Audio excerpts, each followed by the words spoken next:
Oh, we did it.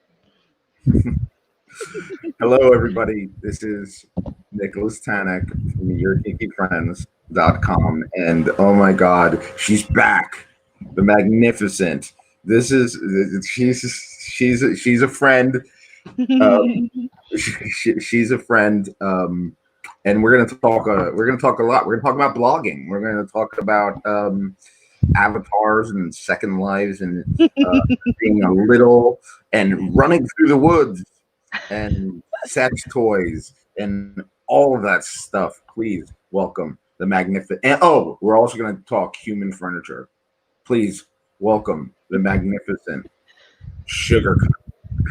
Hi. No. Okay.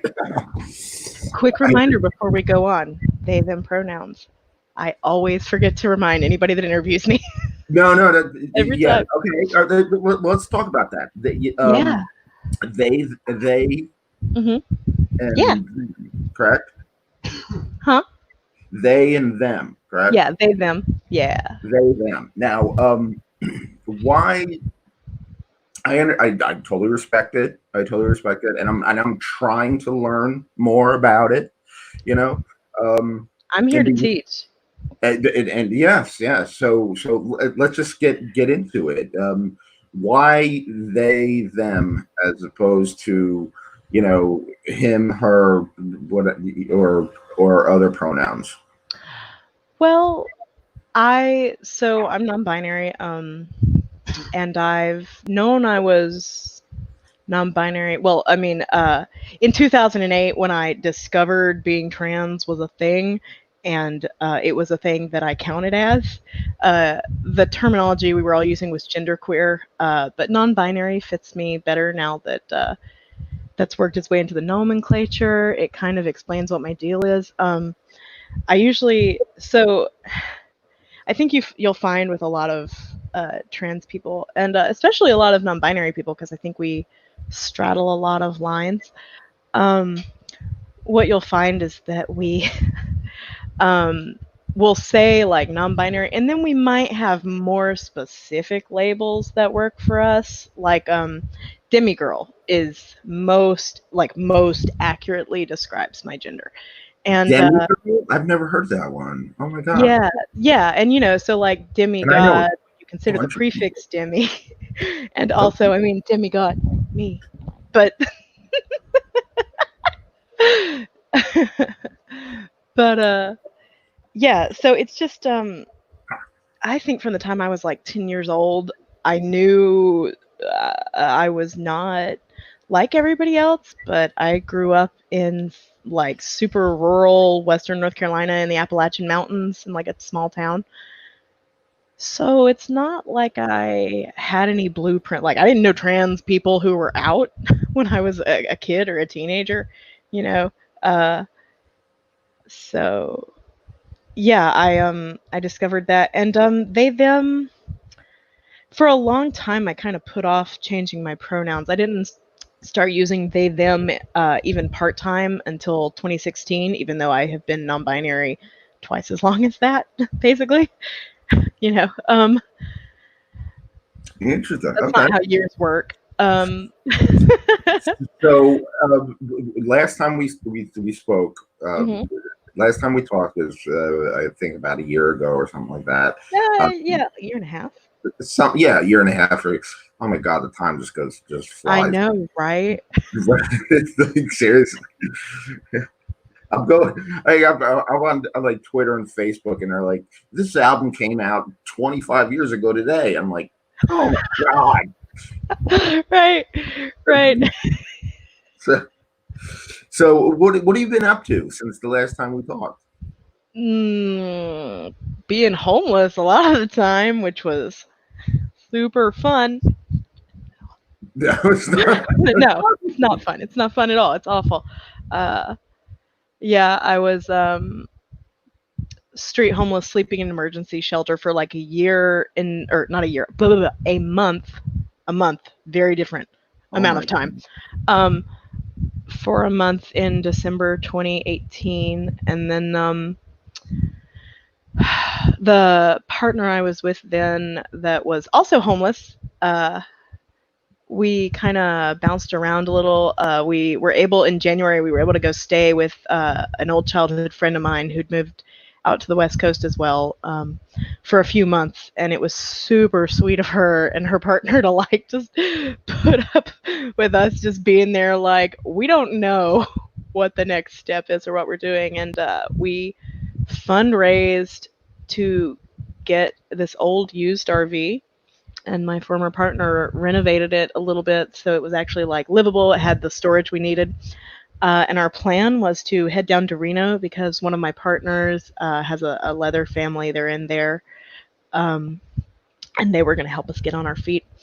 And we finally we got the RV bought. We renovated it. We got some money together for gas and stuff, and then we drove it out of Tacoma, Washington, and we got like an hour outside of Tacoma and like started smelling these awful fumes.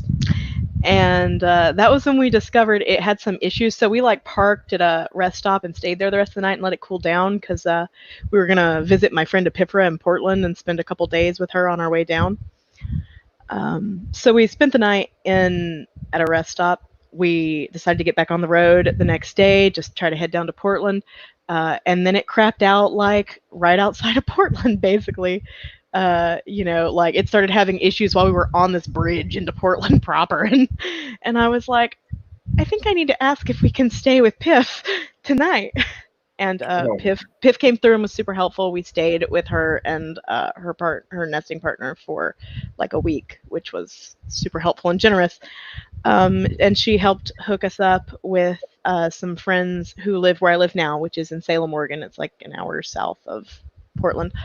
Um, she put out a call on Twitter and was like, "Does anybody have a couch my friends can surf on?" And so some friends of ours, now friends of ours here in Salem, did, and we discovered the RV was not going to be salvageable for us. And I was like, I don't have the energy to continue flying by the seat of our pants and living on people's couches and crash fundraising. Can we stop and like get some medical care so I can get on my meds and do all this other stuff? And so we kind of settled here in Salem for a while. And the people we were staying with were super helpful and hooked us up with our first roommate. She was a teacher. She was really great. But she got an opportunity to move onto her school's farm. So our living situation, we got a heads up that our living situation was going to be changing at the end of November because of that. And so we worked to bring my girlfriend Emmy out here because we were like, we need somebody to help us pay this rent. We've been living in this apartment, and we were like, it was like the first time in my life I ever lived anywhere I could like walk to the store or to anything else I needed for that matter. Uh, and I was working retail. I was part time slinging dildos down the street from where I was living, which was great. yeah. Oh, yeah. We'll talk about that. Oh, Yeah. here's a interesting comment that someone said.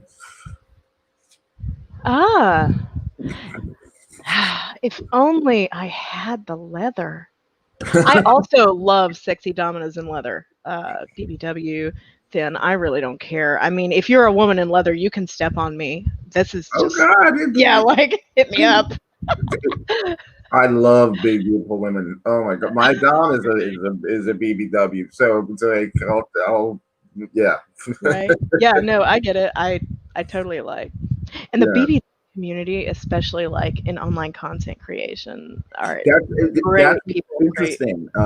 That's what else I wanted to talk to you Oh yeah. about body positivity. You know, because I interview a lot of burlesque performers. Mhm. You know, and body positivity really comes across with that. And with me personally, um, it's not necessary. I mean, don't get me wrong. The stereotypical, you know, pinup girl, beautiful, person is great, but if you're not open minded, and if you're not intelligent and you don't have a sense of humor, I don't want to, and you're not kinky, like that's the That's an important one for me. yeah, totally, totally. So the last time we talked, we were talking about you being a little. Are you still Yeah. into that? Yeah, I don't do it quite as regularly in the same way as before. So I am still with my dominant partner who used to be my daddy dom, but came out as trans. So now she's my mommy dom. No. And Congratulations. thanks. Yeah, it's really I actually really needed it because mommy doms were a soft limit for me, and I didn't think I'd ever be able to engage with that without a lot of work going into it. And I was like, when am I ever gonna feel open enough to give somebody a chance for that? So the caregiver I already had transitioning helped me move into that and become more comfortable with it. And I really appreciated that too, because like it's just nice. It's nice. Like I get to see her as she is and use an honorific. She was okay with daddy, but she was very clearly mommy. Interesting. Okay, so that is very interesting to me. How did that transition take place? Like, was it did like it was it through conversation, or was it just saying like I am this now, or did how long did it take place? What was the process?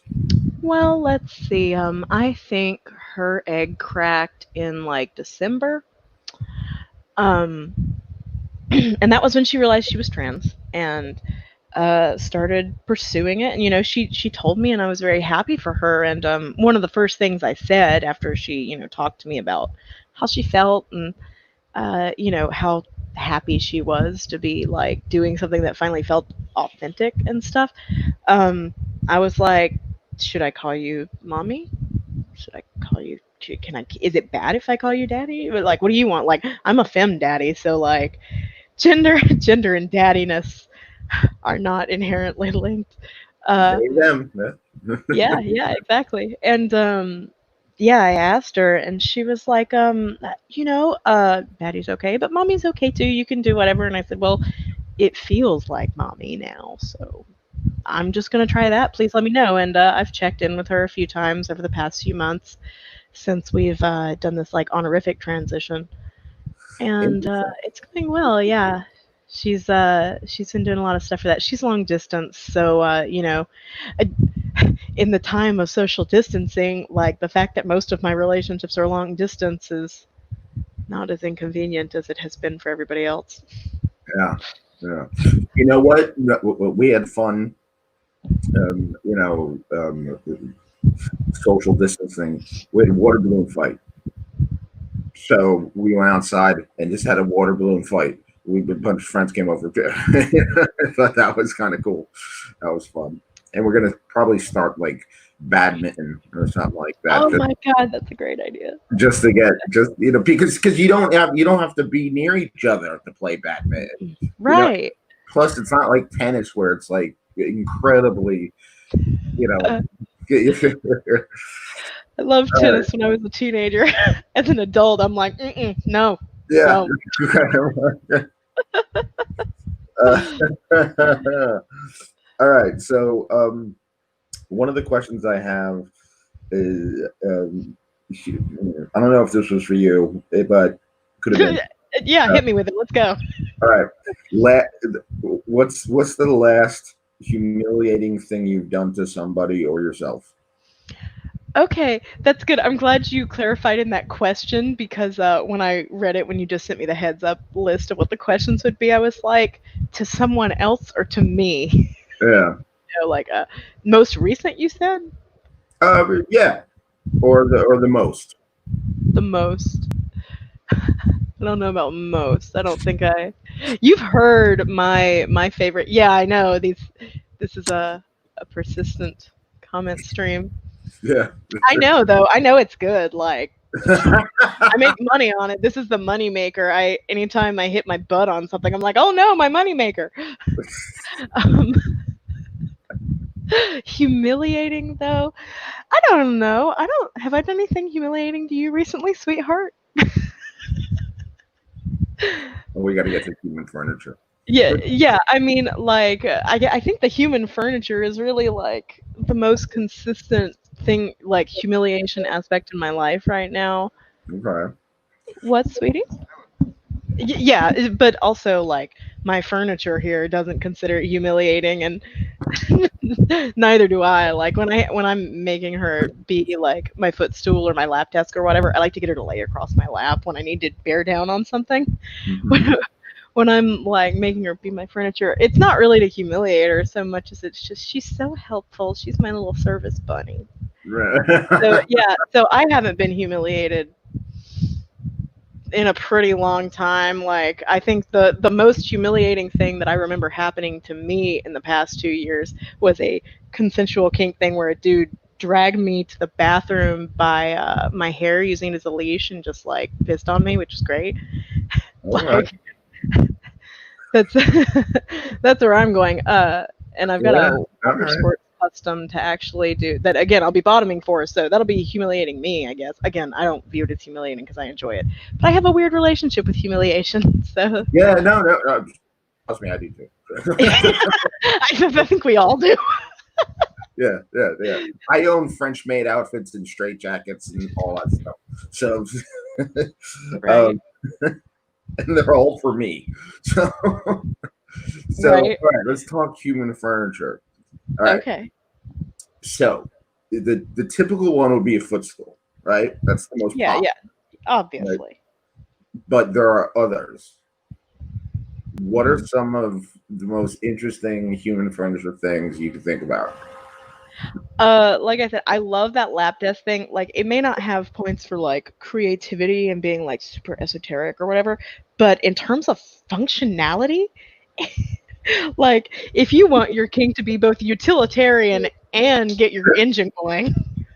Well, you could also like, all right. So if they're a lap desk, you could like put a laptop on them, and you could.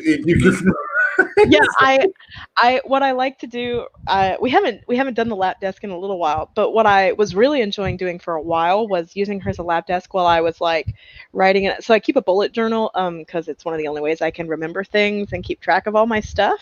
Oh yeah, I'm the same And way. I'm gonna write all that shit down. exactly, exactly. It's all got to be written down somewhere. And writing by hand also helps me process. I'm like a kinetic learner, and so like everything I do, I have to do it before I even remember I've done it before. A lot of Yeah, that's times. what I'm doing. Like just for the introduction for when I post this up, I'm writing Mhm. notes right now just to make There sure. you go. I appreciate that though, and like note taking, I think serves us very well when we're interacting with other people, and like then we have to say something publicly about them, and want Yeah. to make Oh sure we yeah. do the thing. And plus, I'm definitely gonna probably end the introduction with making people a human lap desk. I think that sounds good. Yeah, yeah, That's gonna make the introduction sound well. yeah. So I just like to sling my lap desk over my lap, and then like I'll have my like master list, and so I like to work on like the household tasks. My ideal vision once we get our like regular ritual in place. COVID like completely breaking down any sense of schedule anybody had. Like Emmy got a job and then immediately they had to close. It was food, and Yeah, uh, and so like all these routines and rituals and stuff that are really important to us, we are really behind I know. doing. Not only It's that, so my hard. kind of my sleep is all messed up. I'm waking up at 3 in the Uh, morning. I'm waking up taking naps at like at 3 in the afternoon. You know, do you like it? oh, I love napping. I love I love that. But like I wake up at 3 in the morning. I'm like, oh my god, I got so much shit to do, and I'm just gonna watch Parks and Rec, or something. I'm Yeah, going with yeah, Rick and Morty, or. yeah. You wake up at 3 in the morning. Oh, have you watched Solar Opposites yet? No, I haven't seen that yet. I think you'll like it. I'm gonna, yeah, some of the same creators. I'm gonna check that Yeah, out. Yeah. definitely do. All right. So, Second Life and avatars. Uh, Yeah. Anything creative have you done on this platform recently? Not really. I actually, so the bouts of homelessness seriously deteriorated my stock of like everything that came cross country with me, which was not a lot. Like I left most of my life, the material aspects of my life in North Carolina when I moved in 2017. And so when I became homeless, I didn't have my laptop for a few months, and then I got my laptop and it wasn't working. Uh, Sorry, I just my brain blipped. I was Right? yeah. So anyway, laptop. Yeah, when I I finally don't got my even know what laptop, day it it is didn't anymore. work. Huh? I don't You know, even know what day it is anymore. right? Like it is only by the grace of calendar apps and Yeah, alarm apps and my phone that I knew what day to day was and that it was the internet. You know. it's the same way. I'm going insane. Yeah, just every day the same shit. It's like that Nine Inch Nails song. Every day is exactly the same. Okay. Now, let me ask you. Let me ask you this. Last time we spoke, we were talking about anglerfish. Have you turned, have you turned anyone into an anglerfish yet? Not on purpose. What does that mean? You just did it by accident? Oh, you're an anglerfish now. I mean, if we think in terms of like when you've got someone physically attached to you sucking your uh like nutrients. No, no, I haven't deliberately turned anyone into an angler fish, and nobody has fertilized me, thank God. Oh, okay. So And last time we talked, we were also talking about suspension. yeah, Yeah. Have you done it yet? I wish. No, I haven't gotten to do really any rope bottoming yet. I did get to do a little. I got to learn a little bit more about rope tying because when I was working in the sex shop, I rigged up a mannequin one day for a display using one of the books we had, and I was like, "Oh yeah, I got to do more of this." And it's like I got two like 30-foot hanks of rope or whatever hanging out in this room that I need to use it. Like Amy and I are both over here. We both like rope, and we're like that noise. I don't know if you heard her, but she just went, "Ah," and yeah. So we're both like, we need to practice our knots. We need to practice our ties. But again, when you have no routine and no structure, what do you do? And I mean, as the D type, I guess I should actually be like implementing that routine and structure we need since I'm supposed to be the boss here.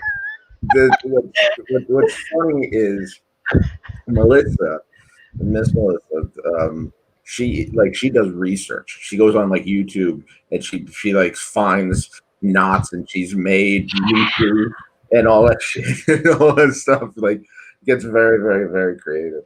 Okay, so the suspension. Running through the woods. Yeah. So I turned 30 this August. Oh, And congratulations. huh? Thank you. Yeah. I'm super excited. Like 30s have you are no, like seriously, 30s are 30s are like the new 20. When it real comes to yeah, like because you start not giving a fuck, and you start you have just enough responsibility and just as much as an adult.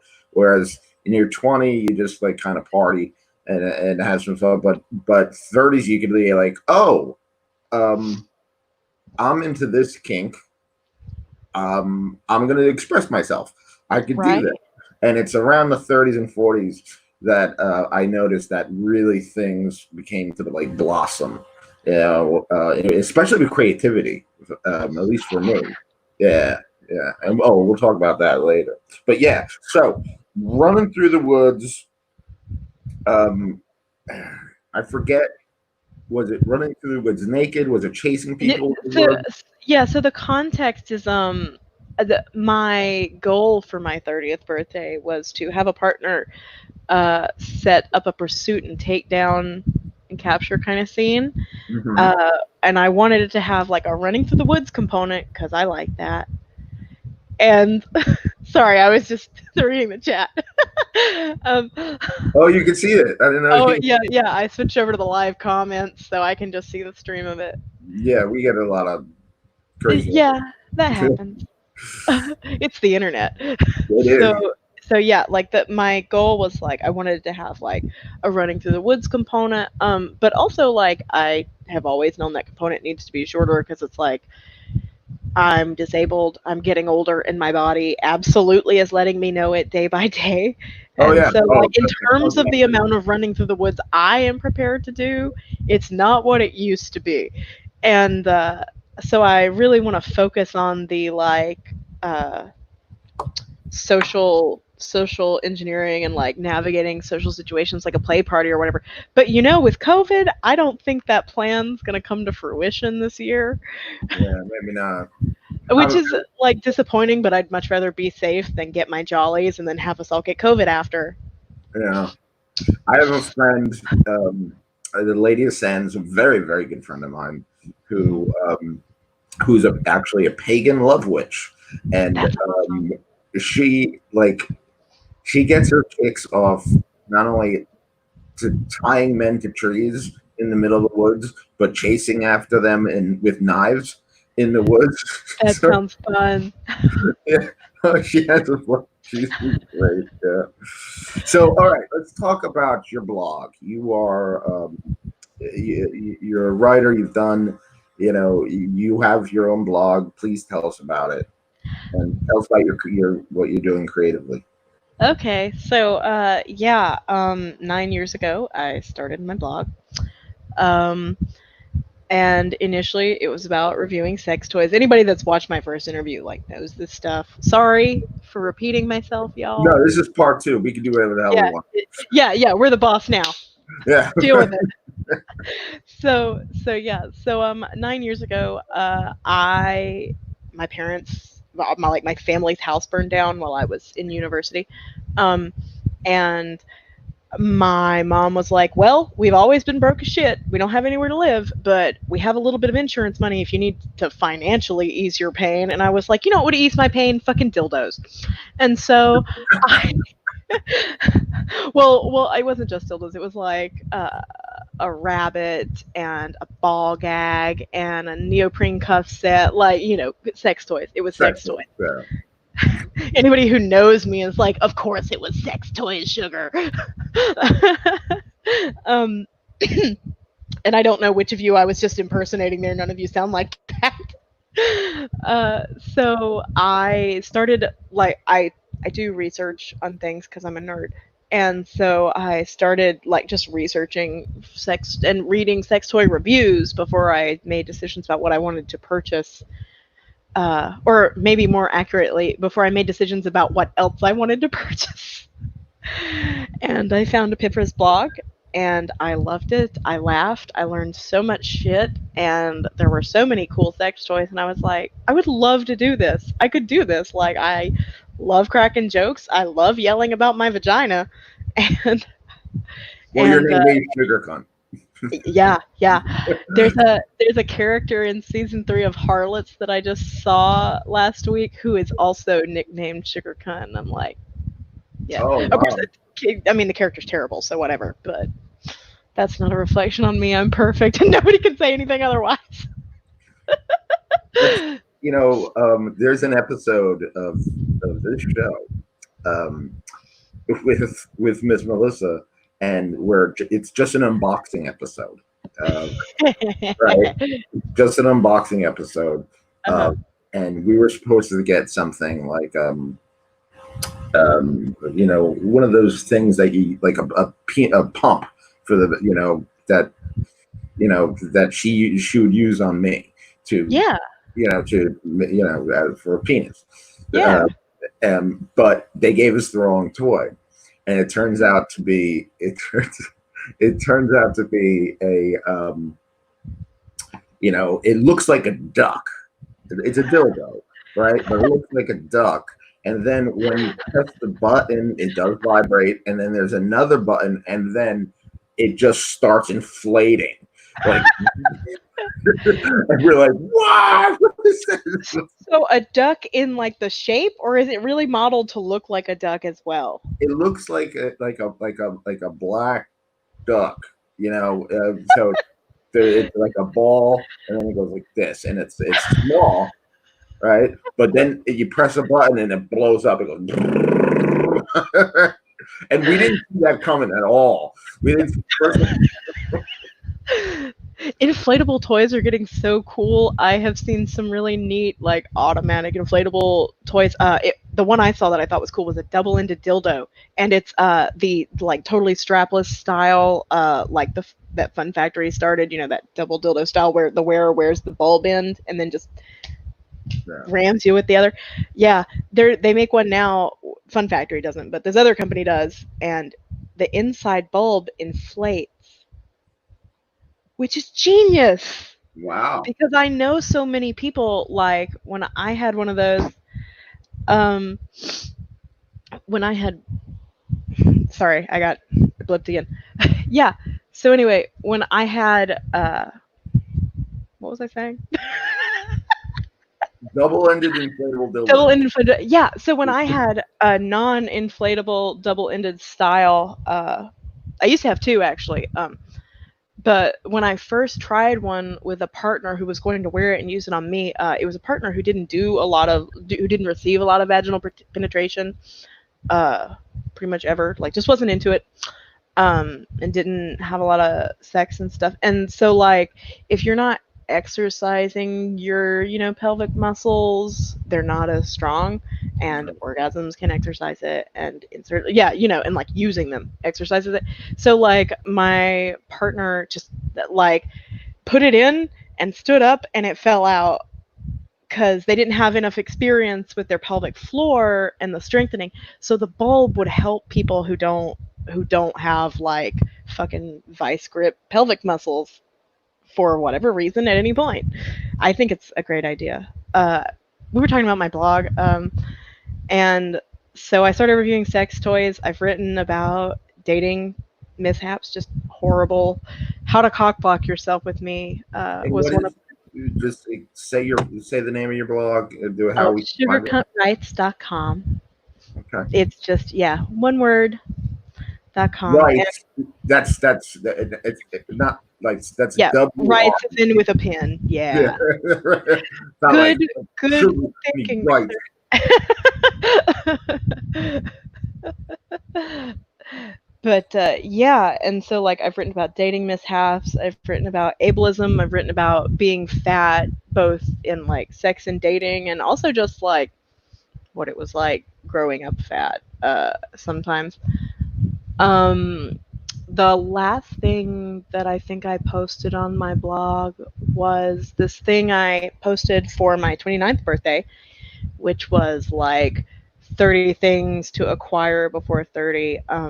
Another blogger, Girly Juice, wrote a really good article with that kind of format for her birthday, where she was like, hey, here's some stuff I think you should consider getting before your 27th birthday for hers. And I was like, well, this list is interesting. Like, there was a lot of cool stuff on it, but also, like, I've had a shitty life and I didn't get any like fucking like life skills growing up or like support or resources growing up.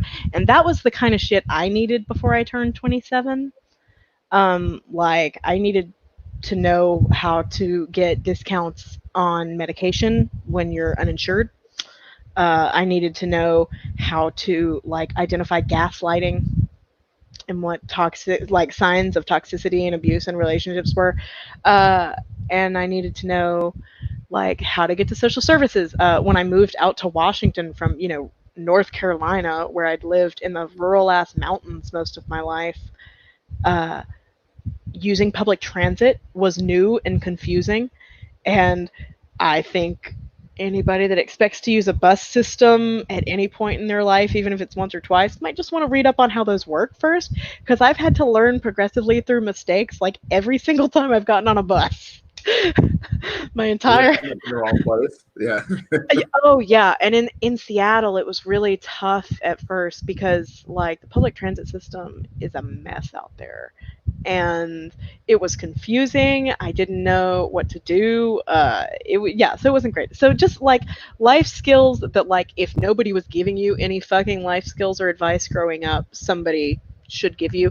And so I posted that because I wanted that out in the world because like if I'd seen more of this shit online, and most of what I learned and most of my existence has been online my entire life.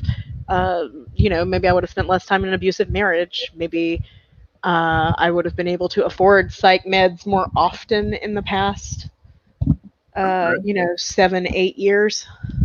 Now you were talking about gaslighting and toxic relationships Hmm. in the kink community. What, without giving us too much detail, Yeah, yeah. tell us a little more about that. Because Well, there are a lot of, I mean, there are a lot of fun people in the community. There are. It really is an incredibly fun community.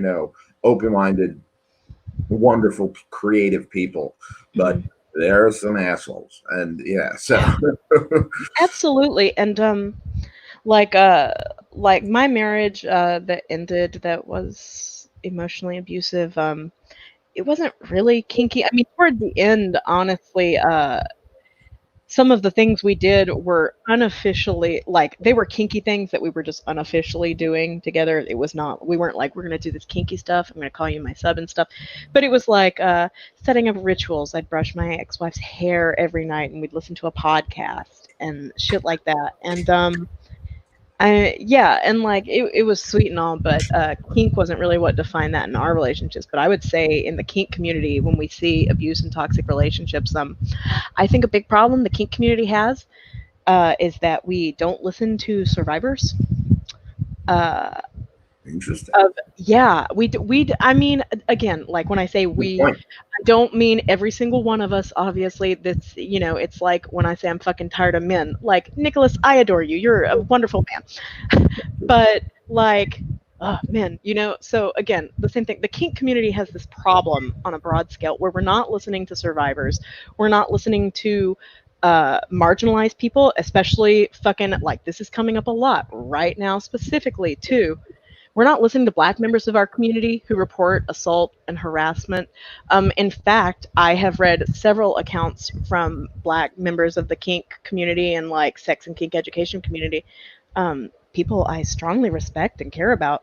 Again, like sharing these stories of their experiences within the kink community where people have, targeted them for like racial kink shit when that's not their ball at all, and have been extremely offensive approaching them about it, and have even gone far enough as to like be persistent and keep like haranguing and harassing these people, not even just about race related stuff, mind you, but the race component comes in when these people respond in ways like when somebody finally gets fed up of being harassed and they're like, you need to fuck off.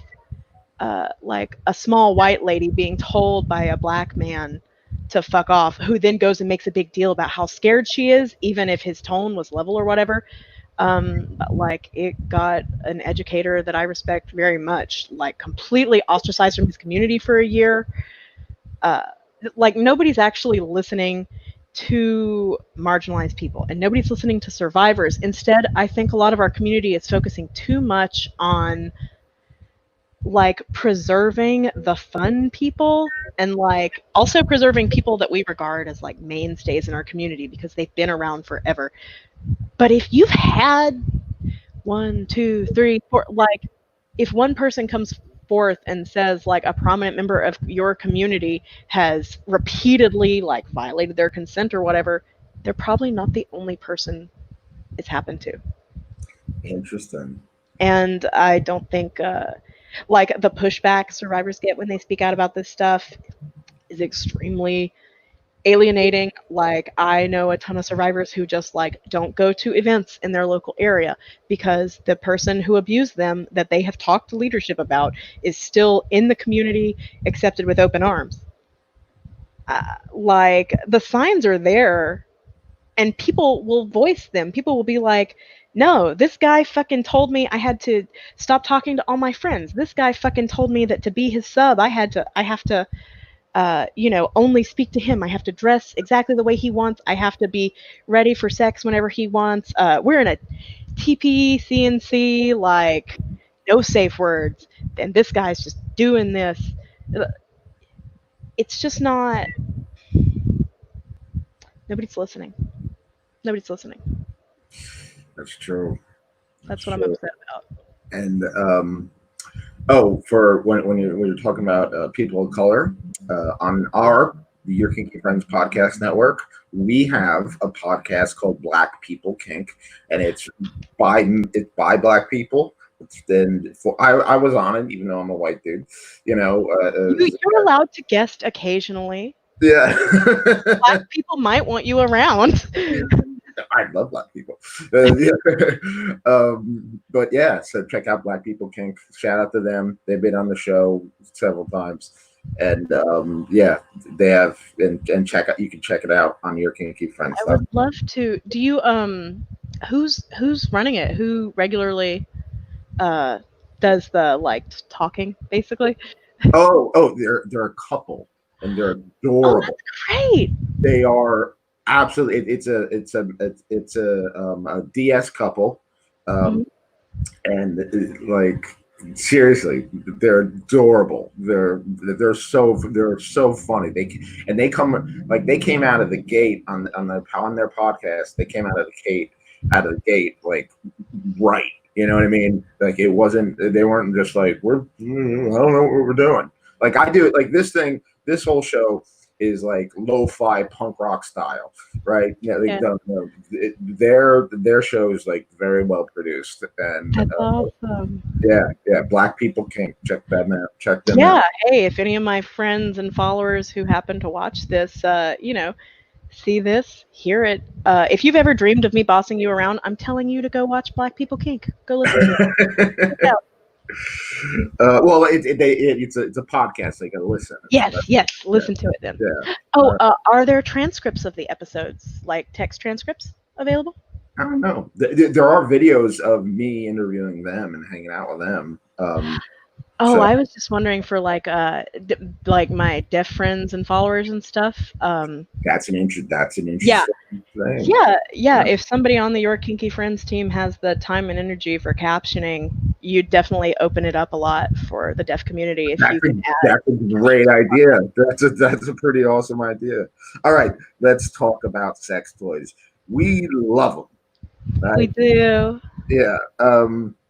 And there's the typical dildo. There's like we're talking about the inflatable stuff, but what would you want to see, like in your imagination, right?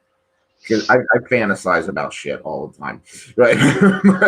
But like not necessarily about sex toys, but in your imagination, because you've your blog has done a lot of sex toys, reviews of sex toys, stuff like that. Yeah, like a lot.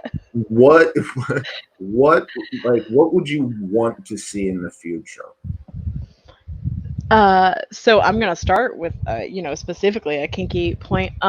Something that uh, Emmy and I do chastity, and something that something that uh, has just been on my mind a ton is like cages that lend themselves well to decoration.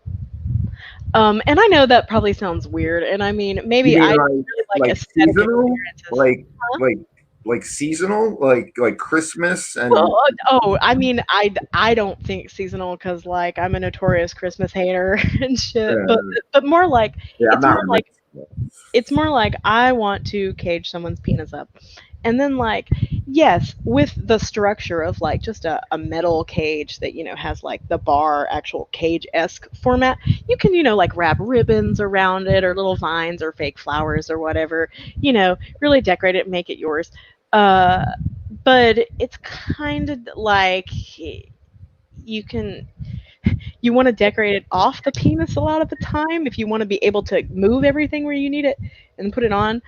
I don't have an idea on how this would be made more easy. Like, I'm not the person that's going to invent a fully customizable cock cage. Sorry, I wish, I but was it would just be cool. thinking, you just made me think because we were talking about pagan sex and stuff like that.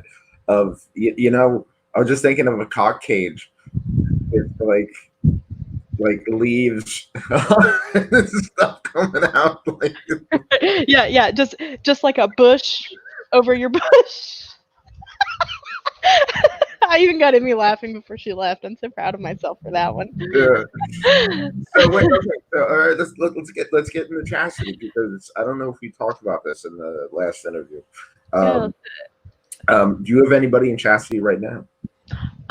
No. So Emmy and I bought her first cage back in April, and it was like cheap, and it was spur of the moment because like we're both still getting back on our feet after homelessness. Like the furniture we have a mattress, a bed frame, and a desk, and because we haven't even had any furniture in this place, like I have to clean this room before I can even set up the bed and the desk. So I've had this bed and desk for like 2 months and they're not up.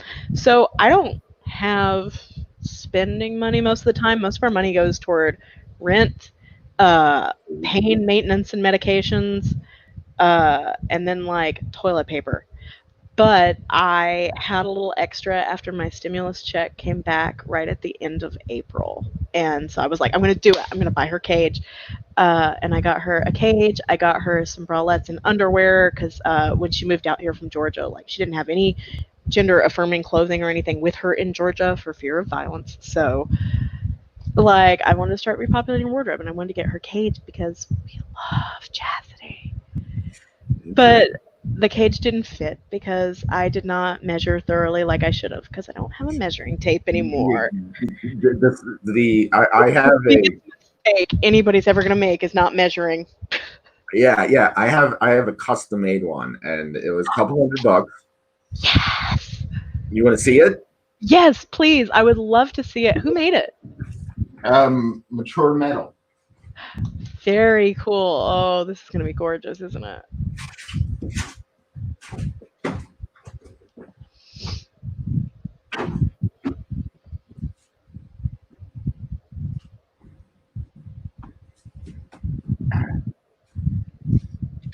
I have another treat for you. Yeah. Yeah, yeah. Yeah. Here, look it up. Yes. Yeah. Oh, I love it. Custom made. Fucking throbbing this thing. Do you think, like, in your opinion, is a custom piece worth it? Oh, What do you think? without a doubt, because it's comfortable. Is this that inflatable thing? Oh,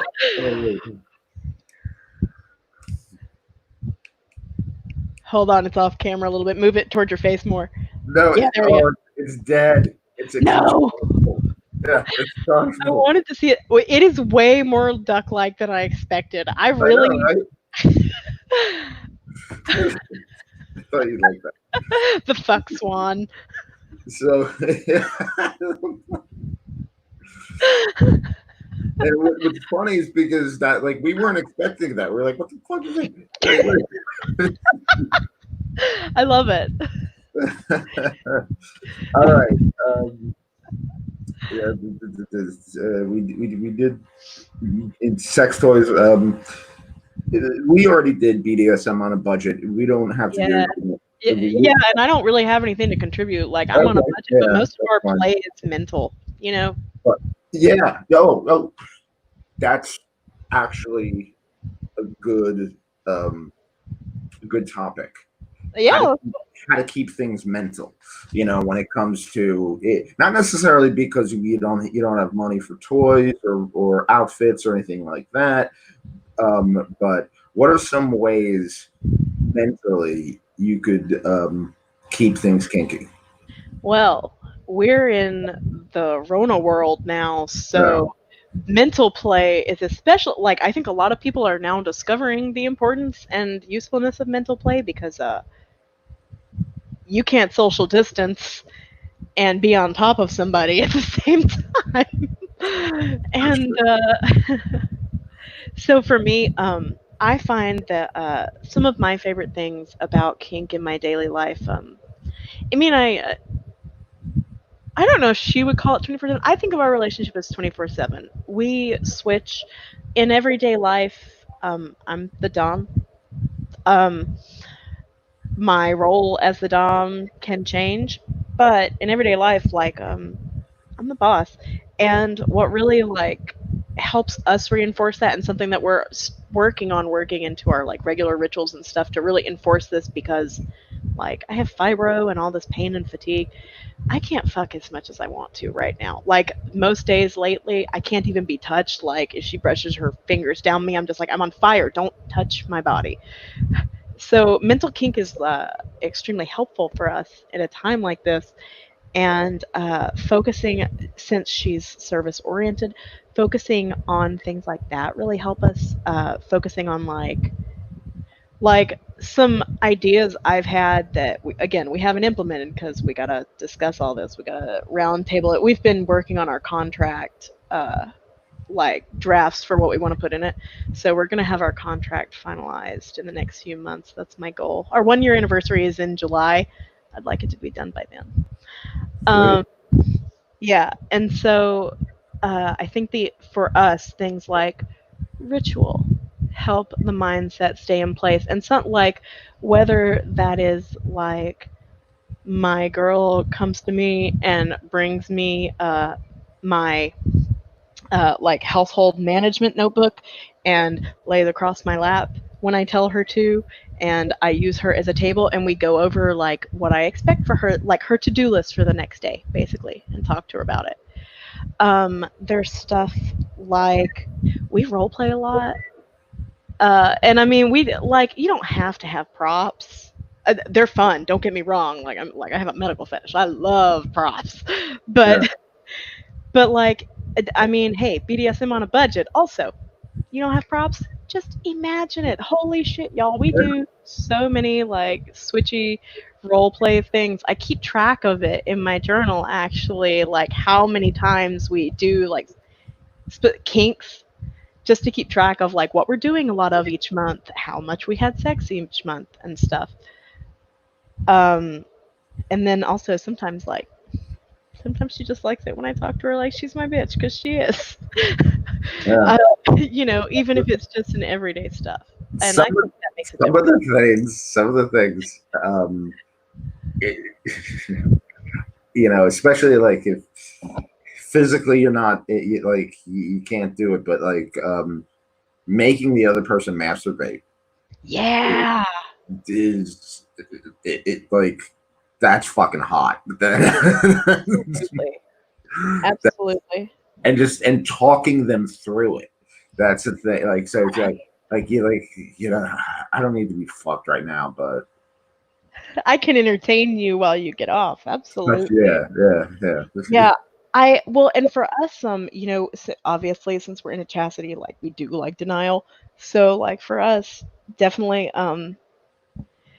I think that giving orders on how to masturbate like that is a great touch because it lets you like you can do a level of controlled chastity, like you're locked up and you don't get to do anything unless I say so. Yeah, And I yeah, think it'd be really cute if you just unlocked that and got yourself off and not just yeah, watch yeah. and be entertained. And then the thing that gets me is always is that I'm gonna lock you back up as soon as you're done. I'm gonna lock, Always. I'm gonna lock you back up. One of my favorite things when I was like regularly fine doming with my favorite regular, uh, he was in chastity, and I I mean, like so many people who enjoy chastity, he just couldn't keep his hands off himself, and so I was like he'd just be every night he'd just be like, oh god, I'm losing my mind, and I'd be like, I'll let you unlock yourself and do something about it, but there's a tax. Yeah. The contact. Yeah, and it's like if you don't have the willpower to keep yourself chaste, your wallet will do You it got for you. You gotta check out. We did an episode recently. Oh, We did a whole episode of Chastity, the Chastity episode. With oh yeah, I gotta watch that. That'll be oh amazing. god, it's great. It is absolutely great. It's and it's a panel episode too. So there's Oh, multiple. Yeah, yeah. And it's just it's and the people that I've interviewed, the Chastity Queen's one of them. Who it she and it, I'm like, how many people got locked up in chastity? She goes, I've got hundreds. that's I gold. think she really does. Like that's her specialty. Yeah, That's she's like, so good. okay, all right, um, all right. We're gonna take it down a notch, Okay, okay. but we're gonna make it up. We're gonna bring it up and make it happy. But for a second, how are you dealing with the quarantine and COVID? So I've had agoraphobia since I was about 22. And I agoraphobia is basically being afraid of everything. no, so a lot of people like confuse agoraphobia as the opposite of claustrophobia, and for some people, like the openness of a space can be a factor in agoraphobia. A lot of times, like if it's hard to find the exit. So agoraphobia is the one where you basically don't leave the house. Oh, okay. Yeah, and in I was like 21. It was in like 2012. My mental health got really bad, and I'd gotten on medication for depression for the first time, but it was just because a doctor put me on it. I mean, I wanted it, but like I didn't have a psychiatrist evaluating me, Okay. and the medication wasn't good for me. A lot of antidepressants aren't good for me because I'm a huge basket of bonkers, and it's true. No, no, trust me. I'm dealing with depression myself. I wake up in the morning and I'm just like,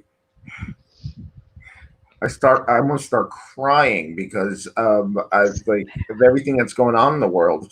You know what I mean? I think that it's like the world's fucking ending, and And it's hard not to be just like it's hard not to give in to depressive moods. So I have BPD and bipolar, and it's hard not to just like give into those depressive moods. Like I'm not leaving the house. Leaving the house has not been a thing I've done much in the past decade, and I haven't left this house, like gone off our property, since my last day of work on March 7th, which is driving me a little crazy, honestly. yeah, I only leave my house to walk my dog, to get food, and to buy wine. That, Yeah. But wine, that's an important thing at the end. Yeah, we when we moved back in December, we ended up in this place that it like the neighborhood's nice and quiet, which is great for my PTSD. Uh, but it's up like 2 miles of hills to oh, get to anything. So I don't walk anywhere anymore. I have to walk to the bus stops and catch the buses. And Salem has started doing bus routes again, not back on their regular schedule, but on a modified schedule. But coronavirus, like I don't go okay. places. I hurt like most days I'm in bed. I hurt too much to do anything most days, and it's Yeah. trash. I'm watching a lot of TV, and we'll talk about watching stuff. Rapid fire recommendations. Yeah, Okay? yeah. Rapid fire recommendations. Shit. They don't have to be kink related at Okay. all. If they are, that's cool. But if they don't have to be. I mean, So I don't want to look like a one-trick pony, but I did build my entire life and personal empire around sex and kink, so they might be kinky. yeah, yeah. I run your kinky friends. So yeah, Yeah, yeah. Nobody's gonna be surprised if no none of one's this gonna, is no one's gonna vanilla. be surprised if something comes up that's like, yeah, this has got Not a at all. great dominatrix scene. This has got. All right, recommend a film. Recommend a film. If you like horror, as I do, um, I love horror, yeah. So, if you want like dark horror, Hereditary, they're by the same Oh, producer, director. Hereditary, and my other recommendation is Midsummer because it's unlike any horror movie you've ever seen, that's it. and it's so good. Midsummer. I haven't seen Midsummer yet. but Hereditary is fucked up. Nicholas, you will die when you watch Midsummer because it's incredible that the ambiance and the horror is imparted in such a bright, flowery, gorgeous, Well, always yeah, it's sunny like about setting. pagan. It's about pagan stuff, right? Yeah, yeah. Yeah. And which I mean, I'm I also just here for watched. it. I just watched The Wicker Man, the original one. Oh my god, I don't think I've seen the original Oh my one. god, it's on Netflix. Just came out on Netflix. Oh shit, I have to The see it. original, not the Nicolas Yeah, Cage one. yeah, no, no, nobody's here for Nick Cage. Yeah, no one wants to fucking watch that. Yeah, yeah. Watch the original Wicker Man. You will love it. It's so and it's aged in a way that it looks old. It looks like an old movie, Oh, but super. it's and and there's the original music and everything like that. And oh my god, yeah, yeah. That Check out sounds stupendous. if you like if yeah, Does it also have the I'll beat? watch that movie. You watch that movie, and we'll Well, talk about it later. we Yeah. should. I definitely want to hear your thoughts on Midsummer when you do watch it. Okay. Yeah, it's on I Amazon Prime, I believe. yeah, it is on Prime. Does the old Wicker Man have the bee scene? No, no, it does not. No, it's completely. It's about it. What's crazy is instead of bees, because the Nicolas Cage movie was all about honey and stuff like that. This is about apples. You know, yeah, Okay. but it's more about paganism as opposed to just like female supremacy and violence and stuff like that. I would love to see that. The Wicker Man is amazing. Especially it deals with the clash of paganism versus Christianity, and it really talks about that a lot. And I'm always here for the witchy shit. oh god, yeah, it's an absolute classic. Okay, um, we got to get back to the Yeah, recommendation. yeah. Next rapid fire. All right, they never go rapid. No, they never do. All right, recommend a book. Recommend a book. On the note of witchcraft, witches, sluts, and feminists. I wish I could remember the author's name off the top of my head. That's the But title. yeah, that's the title. And so it's a look at, the history of witchcraft, of, like Great female title. empowerment and sluttiness and feminism all kind of coming together. It's very cool. That's a great title. Like, You should really check it out. I think you'll I enjoy it. will. I'm gonna go to Amazon right now. Yeah, right. As soon as we're done. All right, recommend a song. Recommend a song. Okay, so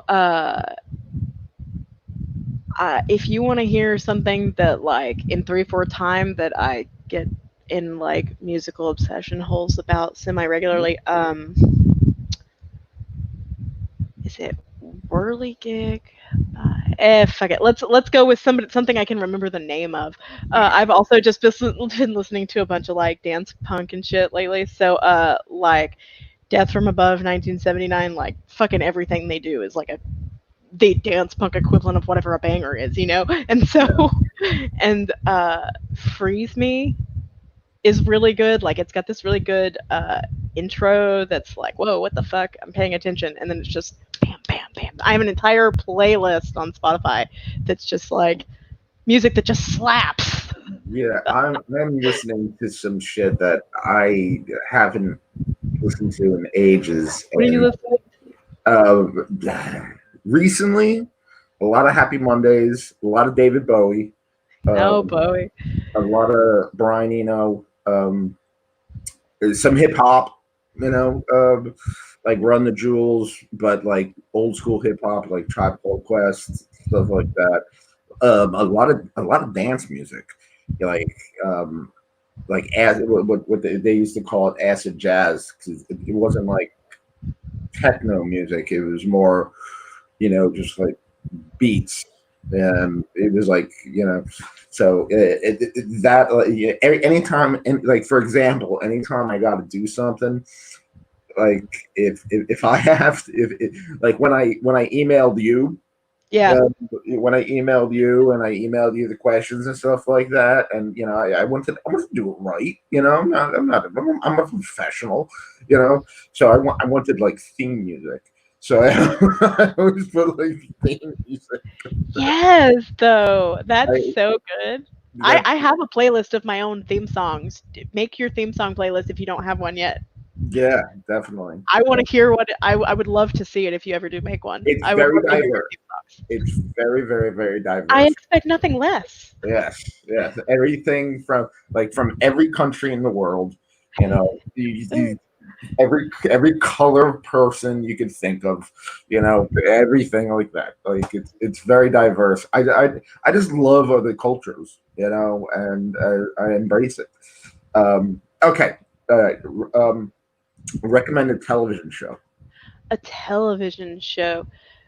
Well, I've been watching season 7 of the Venture Brothers, but because the Venture Brothers started in the early 2000s, I really don't like the humor for all the old seasons from the early 2000s. Like I don't recommend to people without huge content warnings because like what was considered acceptable on television then is not acceptable, and we don't think that anymore as a culture as a whole. So like I never recommend that to people without huge caveats because it's like well, I the love it. R word gets used a lot. I love the show, but that makes me so mad every time. Wait, the R word? Yeah, for people with developmental disabilities, the R word gets Oh, used a oh, lot in oh, Venture okay, yeah, Brothers, and it just yeah, really, like every time I hear it, I'm just like, would you just? yeah. And again, like in 2004, that's how we were fucking talking because we were awful. But Yeah. That's another word, especially when it comes to like sissification, because I love like femdom sissification porn. it's so fun. Whenever they use the F word, that like totally takes me out of it. I'm just Yes. like, oh, really, you got to go there, Well, yeah, and there's and I do you mind if I derail with this question about certification for you? Because I would love to hear what yeah. you have to say about. Say what you So want. I also enjoy certification, and I've done it like professionally and also in my private life.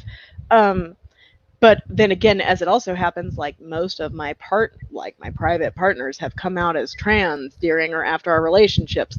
So a lot of times when I look at sissification, what I look at that I enjoyed about what I was doing with my partners, the part of sissification I was doing with my partners was dressing them up in women's clothing, making them feel pretty, and telling them how pretty they were. And sometimes they're a little embarrassed because they're so shy in their cute little girly clothes.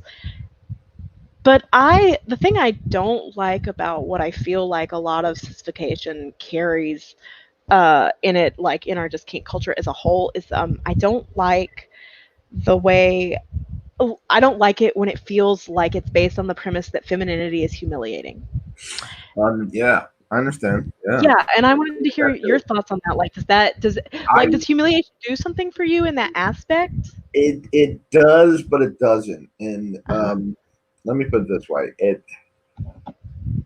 it's more for us. It's more like a thing that's like just private. You know what I Yeah. mean? And I've only been out in like one or two dungeons myself. Dressed in a French maid outfit or anything like that. Yeah. Um, and I don't get feminized where to the like I don't act feminine at all. Yeah. You Yeah. know, It's about the clothing for you. I guess it's about the clothing and it's about the control. It's about Yeah. yeah, it's more about the control or the lack of control I have. You know what I mean?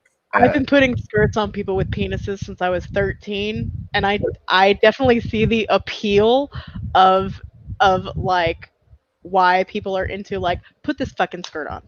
yeah, It it's works. more about and here's the thing: it's not about the turn on is not necessarily the dress or the panties. And Yeah. I'll tell you this right now: I'm wearing Mhm. panties right now. Hey, So I'm not, but you know what? I love that you are, and I hope they're cute. Well, I have to. I don't. That My dog threw out all my mailboxes, so. sounds like a lovely move. I love it. But it's not necessarily about clothing and we don't do it all the time. We really don't. Hmm. We do it a lot, but we don't do it all the time. Yeah. It's more about the control and the one thing I love about submission is Hmm. the lack of having to make a decision. You know what I So good. Yeah, yeah. I don't get feminine. I don't act feminine. I don't put on makeup. I don't try to pass, or Yeah. I just want to serve. You know what I mean? I just like I'll worship her body or It's worship. not about you. Yeah, yeah, And exactly. It's not about trust me, but like I'm thinking that like, oh God, I hope she can let me come. But it's still yeah, of course. You wish it like were about that's you. always there in my mind. Do I get unlocked today? you you two would get along a lot. I think we Seriously. would. She's in You the would- Discord, right? She's on Discord, yeah. I'm just never on Discord, but I really should Yeah. participate more. I'm never on Discord, and it's my group. Right, right. uh, like I check in every once in a while, or but yeah, that's that's the interesting thing about forced feminization, sissification, and everything is that it's different for everybody. It's Yeah, a absolutely. 100% different for everybody. So much so. And that's our dynamic. We and we play with other people and everything like that. And but whenever I'm into that, it's not necessarily a humiliation thing. Don't get me wrong.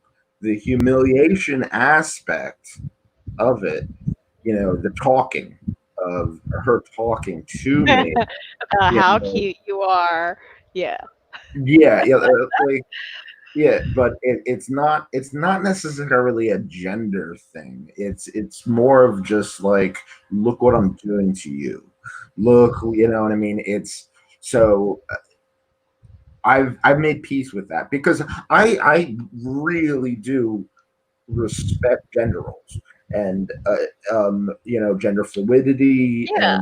and all of that stuff and gender identity and not being I don't want to offend anybody of any gender or of any kind and or how they identify themselves and it's for me when it comes to the playing and or any kind of sissification or um, forced feminization or anything like their femdom.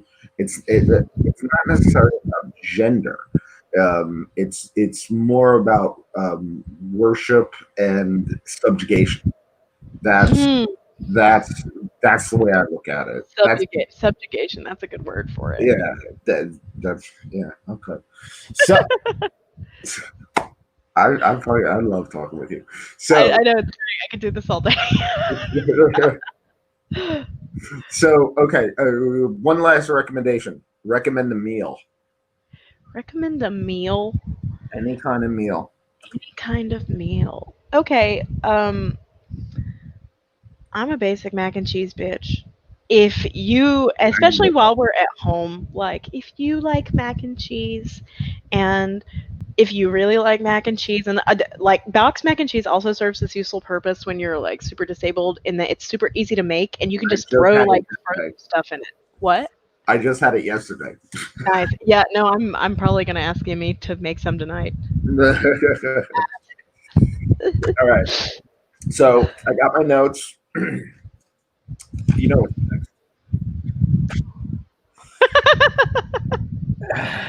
This is off We the did it. top of my head. All right, let's go. Yeah. This before we get to the plugs. This is the word association game. Just, You know okay. the rules. You got to say the first thing that comes to your head. Okay. All right. Second rule is no kink shaming. Of course not. I know. No, it's a good rule. It's good for you to say it. But I just want to say, No, it's good to say it. It needs to be said, I it, think, regardless of who you're talking to. It's fine. and then we got the jar. Do you remember the jar? I don't remember the jar. Are there slips of paper in it? Yeah. Okay, so it's random and you have no idea what you're about to I ask have me either. no idea what the hell I'm doing. Did, So did you write the slips of paper or did no, Melissa no, or no, somebody no, else? no. Tangle Blue. Oh, Tangle Blue, I love you. Tangle Blue, she's a submissive kitten. She writes a bunch of articles for your kinky friends. One of her most famous articles is how to make a spreader bar for under $5. That's amazing advice. Yeah. Oh, oh, she knocks it out of the park on that one. And all right. So we both have a very absurd and weird sense of humor, I'm excited. and I don't know when I'm pulling out this jar, but Thank you, Tangled. yeah, that tangled. And so everything I say is going to be kink related, and off the top of my head. So we're on the same page. Okay. All right.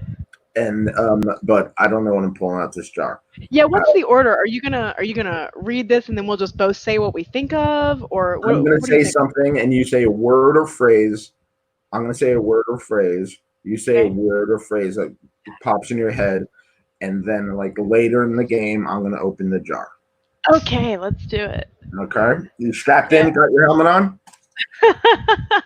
Gotta make sure I got my butt protection on. The money maker is what has to be protected. Oh, who am I kidding? This makes money too. Yeah, it does. You have a I beautiful know it face. does. Thank you. That's a lovely compliment and I appreciate it. Let's go. No, no, seriously, I've seen your content. You're awesome. Thank you. All right, all right, ready to go? Yeah, let's go. I'm ready. All right, strap on dildos, Fun. chastity devices, Beautiful. I think they're gorgeous, honestly. all right. Let's back up before we continue the game. Okay. So when it comes to chastity, silicone, plastic, or metal.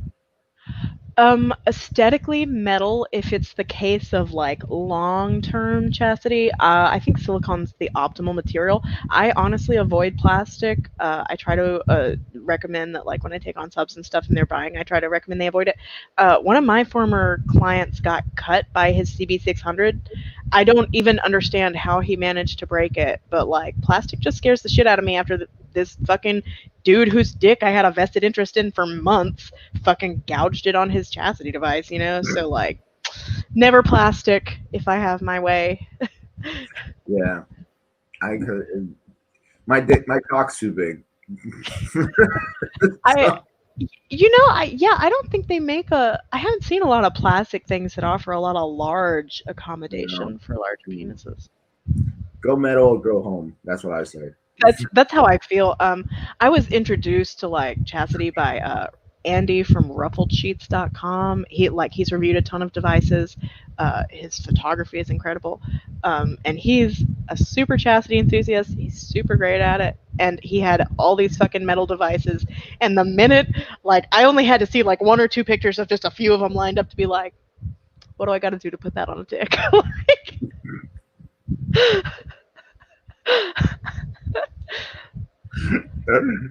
All right. Let's get back to the game. Let's get back to the yeah, game. I'm ready. All right, the St. Andrew's Cross, I wish I had one. face slapping, Hot. choking. Hot.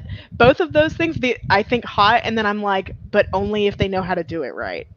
Oh, 'Cause Okay. I care about that, and I've, like, taught play partners, like, and hookup dates or whatever, like, I taught a dude to choke me once because I was like, "Do you like choking?" And he was like, "I've never tried it, I've been curious." And I'm like, "Do it like this, because nobody's gonna slap my face if they're not even gonna stabilize my chin, like, I'm a sex educator, I don't have time for this mediocre lowbrow shit, like."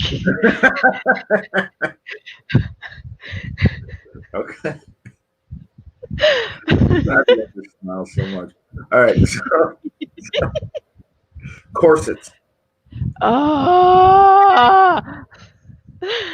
I adore corsets. They are my favorite thing. What I love about a corset is the feeling of tightness, and being Mm, restricted by it. Yeah, it's so good. Looks so good okay. too. Sissy maids. Sissy maids, that's adorable. Sissy maids are real cute. And the thing is, like, if you get a sissy maid, you can just like harass them with their own feather duster. Right. I'm gonna hit close to home now. Okay, Human furniture. human furniture. Potential. It just has unlimited potential. I mean, I would love to have enough human furniture candidates, I guess, that like I could host a play party with a statuary. You could have like a whole house of just like Totally. Human tables, like I would do like patio that table. yeah, Nyota Mori, you know, the eating sushi off of people's bodies. Oh yeah. Yeah, I'd have some human tables for You our could dining. chairs. You could do Chairs, chairs. chairs, footstools. Yeah, absolutely. Get somebody sturdy that can really take me and just like plopping down on them. Be like, there you go. There you go. Oh, yep, it's pretty good. Uh, latex. I love the look of latex. I think it's super hot, but like I'm super fat, so I don't own any latex. Where am I? Like, where do you get latex when you're this fat? That's my question. And if you're watching this and you know, at me on Twitter at SugarC. And if you make plus size latex and you want me to wear it, also at me or DM me on Twitter. All right. Chastity. Wholesome. Okay. Wholesome. All right. All right. Fisting. Ah, parties Ah, or chain. Parties and chain are my two picks for fisting. okay. All right. Let's go into the jar. Yeah, into the jar. Let's see what it is. I can't wait.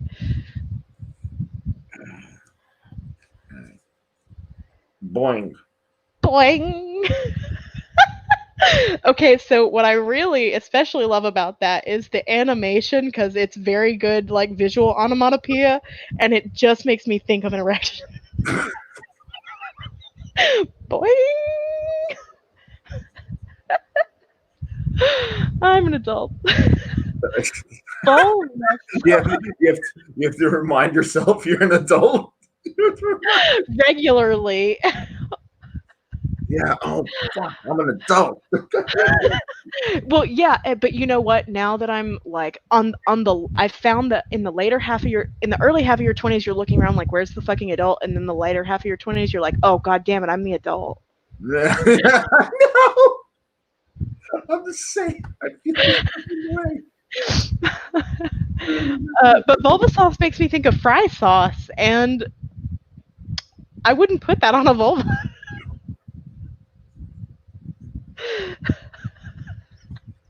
Not without salt, at least.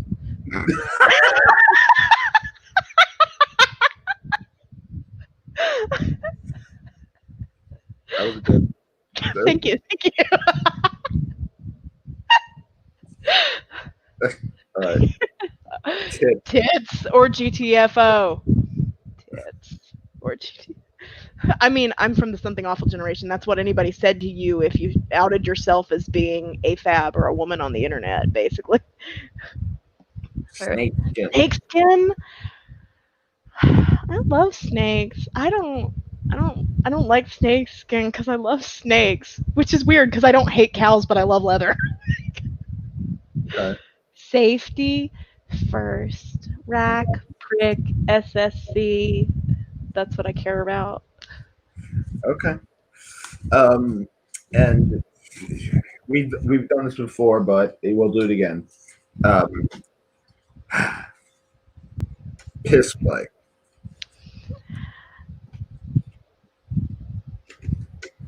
Rapturous. Now, That's do you when you piss on somebody, I right? haven't gotten to. I've only bought them for it so far. The only time I was able to try, I had a shy bladder. I was 21. What was I gonna do? Yeah, that's what I was wondering. I was wondering, it's like, what, did you have to drink a lot of water? Did you have did you eat a lot of asparagus? You know, Uh, so yeah, so the has anybody? Okay, so I don't think I've actually been pissed on since I hooked up with that guy. Which I mean, it was great. Like, um, no asparagus. What appeals to me about it, about water sports in general? I don't find it humiliating for starters. Like I said, I have a weird relationship with humiliation. So for me, it's like uh, the sensory experience of warm and wet, and also the just mental concept of total release. Because to become comfortable with the idea that water's like, for me to I squirted for the first time when I was a teenager, but like it wasn't the first time I masturbated by any stretch of the imagination, and it freaked me out because I didn't know what it was. This was the 2000s. I was not. It's not like you get comprehensive sex ed in North Carolina, and so I had to, for a while there, before I even did any research, I had to become comfortable with the idea that there could be urine involved in what I was doing to allow myself to ejaculate. And so I definitely think that impacted the way I look at it because I definitely associate just release with it because it's like you just stop worrying. okay. And finally, we have reached the end, and this is a dumb pun, but I love puns. here it is. Like I said, we've reached the end, and the last thing is scat. Why is it a pun? Because it's the end. Oh, like scat, like go. No, like poop. No, no, no, no. I know. I'm trying to figure out where the pun part was. For me, The scat's end. not my kink. I changed too many diapers when I was a kid to ever just be. It just no. It's too. It's Okay. not for Yeah, me. I don't know. It's not my thing either. Yeah, You'd be surprised if there's a lot of people into it.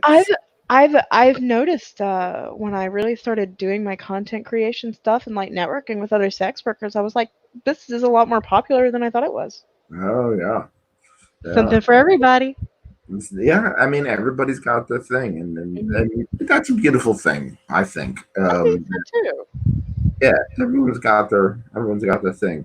Oh my God, sugar cunt, you please stay on the line after we're done. I definitely want to talk with you about some projects that we got coming up. Yes, yes, please do. I do want to hear about that. That'd be Yeah, interesting. no, you're gonna like it. You're gonna have to do this is good. Um, but please take this time to promote everything and anything you want to promote, whether it's Twitter, Facebook, Instagram, Snapchat, Zip, whatever, TikTok, whatever. So, I think first and foremost, if you go to my Twitter, the pinned tweet is a list of mutual aid funds that can be donated to right now while the protests are going on. And that's one of the most important things that bail bonds, like supporting the Black Lives Matter movement, is first and foremost what I want to promo because that shit matters a whole lot. And also, I owe like all my rights to Black women, trans, and cis. So, uh, yeah, that first and foremost. More personal promotion stuff though. My website, as we said earlier, sugarcutwrites, WRITES.com. hasn't had a post in a little while. I've been working on this 3-part blowjob series because I blowjobs are my art. So the next thing I'm probably going to be posting there is a series about how to give a really good blowjob. Uh, Yeah, we have to talk about that though. we will. um, the endeavor that has my primary attention right now is just making porn because I fuck a lot. And when you're, it's like when I'm in so much pain and so brain foggy all the time, it can be really hard to organize my thoughts, but it can be a lot easier to do my makeup and get railed on camera if I can be touched. and Okay. so, So my primary platform is OnlyFans right now. So onlyfans.com/sugarcnt. Because you can be the oldest sugar cunt on Twitter, but people can still beat you to the punch for your username. Yeah. motherfucker. It happens. One time, years and years ago, somebody actually DM'd me on Twitter and asked me if I would abandon my username so they could have it for their personal venture, and I was like, No. no. Yeah. So, yeah, OnlyFans. Actually, all my porn links are on allmylinks.com/sugarcunt, spelled out the entire way, sugarcunt. Um, and that's got links to my OnlyFans. It's got links to mini vids where individualized clips and photo sets are going up. And that's the porn thing I'm doing right now. Okay. And that's what I'm doing. If you want to follow the porn specific Twitter account, it is at molten cunt instead of sugar cunt. Um, and Wow, that's a name. yeah, well, yeah, it came from calling myself lava cunt there for a while because when I was relearning what arousal felt like, I was like, oh my god, it's like having a lava cake in my pants. Like, Okay. so Right. yeah, that's me. I'm just doing this. I'm naked on the internet and yelling So, about stuff. all right. Let me back up. Let's talk Okay, about blowjobs for a second. okay. All right. Let's talk about blowjobs for a second. Now, Let's do it. I don't want you to give everything away. Okay. All right. You have your own technique and everything like that. But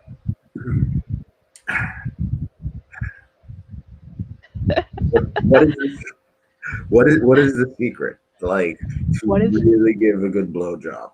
Okay, I can break it down for you into just a couple numbered steps. The first Yeah. secret is fucking talk to the person you're blowing. Yeah.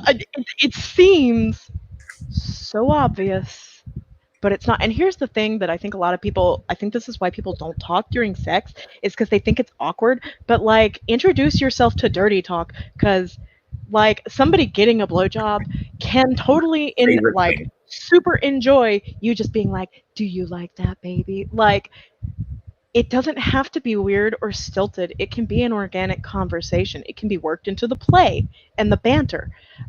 Communicate. And the second thing that, like, without specifically being like, here are these techniques you should try, because that's more what the post is. The second thing is the way I got better at blowjobs, other than tireless research and practice and enthusiasm, uh, is I thought about the most sensitive parts of, the penis, the taint, the S, the most sensitive parts of the genital region, and then I thought about the types of stimulation I could provide to it and how to combine them. So, like, there's this trick I do when I'm blowing somebody and using my hand, because I'm almost always using my hand unless they're immobilized as well, where I run my fingertip and my tongue around the head of the penis. Right, it works well, and it's simple. It's real simple, but the reason I started doing it and tried it in the first place was because I was like, how else can I just provide more stimulation right here where I know this person wants it? And that was the answer. So just think about where your partner's sensitive and what you can do to give the stimulation they like to that part. That's how you give a good blowjob. Talk to them. Think about it. That's wonderful. Like I said, please stay on the line. Yeah, I Um, gotcha. this is this is Nicholas Tanek with your kinky friends. Um, Join our Discord group. Um, uh, Go to Patreon, patreon.com at YKF. I'm on Twitter. And follow Sugar Cunt. She's Please. seriously, she's great. Like I love this one so much. So yeah, follow Sugar Cunt. You follow me on Instagram at Nick Tanek, and also at Friends Kinky, and then Twitter at Friends Kinky. Oh my God, it's getting You late. did it. Yeah, we did it. We did it, We did and we'll do it. it again. We'll do a Hell part yes, two. we'll do it again. Yeah, We'll do now that I have stable internet and ideally a stable living situation for the foreseeable future, it'll be a lot easier to do. Great. Yeah, we'll do it again. This is gonna be fun. It will be. Um, it's getting late, my friends. My dom is calling me, and remember the cardinal rule: be cool, be kind, and keep an open mind. Take care, everybody. Stay healthy.